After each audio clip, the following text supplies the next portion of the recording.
semuanya. Perkenalkan, nama saya Aisyah Parewadan. Biasa disapa Aisyah. Saya dari MTS Negeri 4 Flores Timur. Teman-teman, kali ini saya akan menceritakan sebuah kisah tentang sejarah para penguasa kerajaan Adonara. Teman-teman, ada yang tahu Adonara itu terletak di mana? Atau ada yang pernah ke Adonara?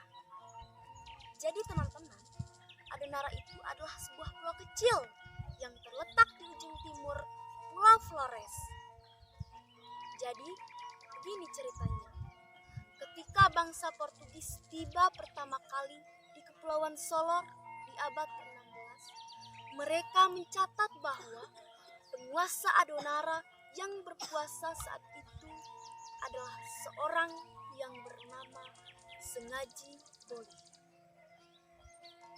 Namun, Barnes mencatat bahwa orang pertama yang dianggap sebagai Sengaji kerajaan Adonara adalah seorang yang bernama Fora Ama, atau yang di dalam bahasa setempat disebut Wura Ama. Wura Ama ini berkuasa di sekitar tahun 1650. Kemudian dalam surat menyurat penguasa Watan Lema pada waktu itu disebutkan bahwa pada tahun 1680 Sengaji yang berkuasa adalah seorang yang bernama Sengaji Boli. Seorang penulis bernama Carver menyatakan bahwa penguasa Adonara pada saat-saat itu adalah seorang yang bernama Sri Paji. Sri Paji ini berkuasa jauh sebelum Sira Demon Pagong Molang diangkat menjadi raja pertama kerajaan Larantuka di sekitar tahun 1495. Adapun pada waktu itu diakui oleh Carver bahwa Sri Paji ini sudah menguasai Adonara, Terong, Lamahala, Lamakera, dan Lohayong.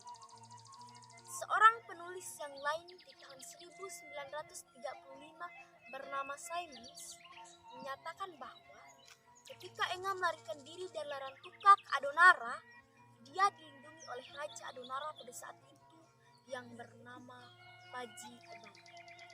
Simons mengakui bahwa Paji Ebang ini sebagai raja pertama kerajaan Adonara. Adapun pada waktu itu, wilayah kekuasaan Paji Ebang tidak terlalu luas, melainkan hanya mencakup daerah pantai hingga ke distrik Koli, yang mencakup Koli Masang, Koli Lanang, dan kampung sekitarnya. Senada dengan Simons, Hagenar menyatakan bahwa penguasa Adonara pertama yang diketahui adalah seorang yang bernama Paji Ebang. Raja ini memberikan perlindungan kepada Enga ketika Enga menyeberang ke Adonara bersembunyi dari kejaran saudaranya yang bernama Hugo. Patut diketahui bahwa di mata para penulis barat, pembentukan kerajaan Adonara dan eksistensi kerajaan ini di masa awal kehadirannya syarat akan dikotomi historis, sosial, budaya, dan politik yang hadir di antara kerajaan Larantuka dan kerajaan Adonara. Persaingan di antara dua kerajaan besar ini menyata di dalam peperangan dan perburuan kepala manusia. Di dalam intrik persaingan politik di antara dua kerajaan besar ini di masa awal, muncullah seorang yang sakti bernama Laasan. Orang ini menyelamatkan penguasa Tanjung Bunga pada waktu itu melalui jalan laut, dan sebagai ungkapan terima kasihnya, penguasa Tanjung Bunga ini memberikan diri dan wilayahnya untuk tunduk di bawah kekuasaan penguasa Adonara. Sebelum Tanjung Bunga masuk menjadi wilayah kerajaan Adonara, Laasan juga melakukan aktivitas serupa di Lewotolok dan Kawela di Pulau Lembata. Siapakah Laasan itu? Teman-teman ada yang tahu? Ada yang tahu? Siapa ya? Jadi teman-teman, menurut Paul Ahn, cerita mengenai Laasan adalah ketika Adonara masih bernama Wolowutung, yang berarti gugusan perbukitan yang berakhir di suatu semenanjung, seorang lelaki bernama Laasan sudah tinggal di sana. Dia berasal dari Lamahala, di mana orang ini diusir keluar dari kampung Lamahala karena dia dianggap sebagai suanggi. Teman-teman, Laasan ini tidak kawin. Tak lama kemudian tibalah orang-orang dari Pulau Seram. Kemudian orang-orang Wolowutung terlibat di antara pertikaian mereka sendiri, di mana ketika itu Laasan sendiri tidak terlibat di dalam pertikaian mereka. Hasilnya orang-orang klan Wolowutung ini berpencar dan keluar dari Adonara dan meninggalkan wilayah itu kepada orang-orang Seram. Maka berkatalah Laasan kepada orang-orang Seram itu, "Saya ini memiliki kekuatan, tapi saya tidak memiliki keturunan. Karena itu, saya menempatkan diri sebagai pelayanmu." Di sekitar masa ini, tibalah Enga beserta keluarganya di Adonara. Dia ditanya demikian, "Apa tujuan engkau datang kepada kami? Sebagai musuh atau sebagai teman? Apakah engkau hendak berperang melawan kami? Ataukah engkau mau tinggal dengan damai bersama kami?" Kemudian Enga menjawab, "Saya tidak menginginkan apa-apa selain sebidang tanah agar saya bisa tinggal dengan damai bersama kalian. Jika kalian mau pergi berperang, maka saya memiliki barang-barang magis yang bisa memberikan kalian keberanian dan kekuatan untuk melawan.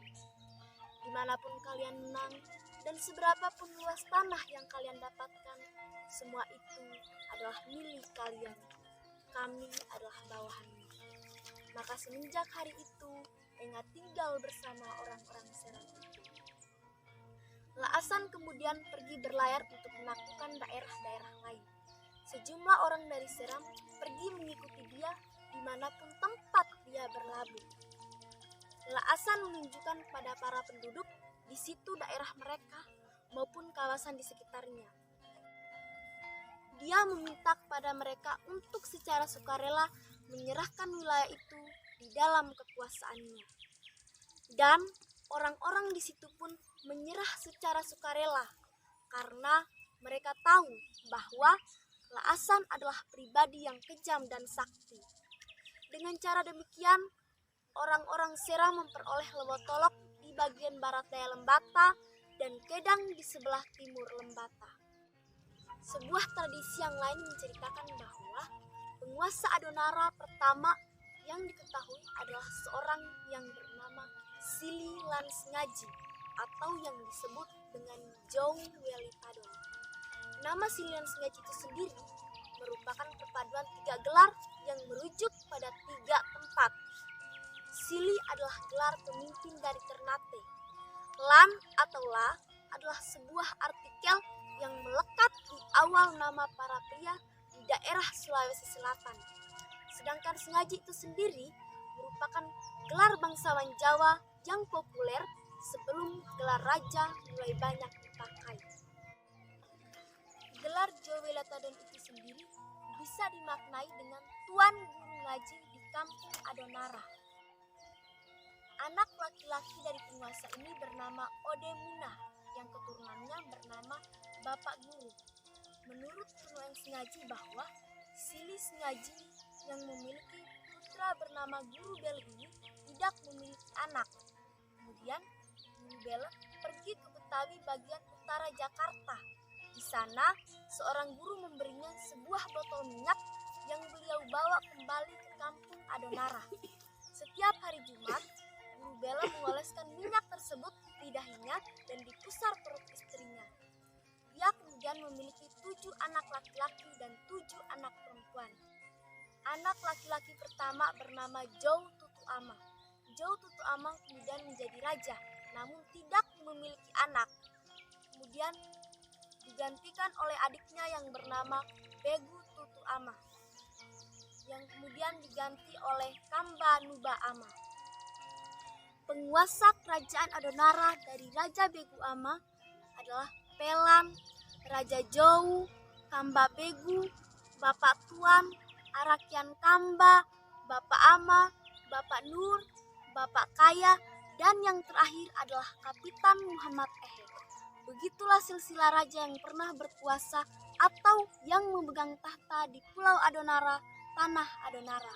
Wassalamualaikum warahmatullahi wabarakatuh.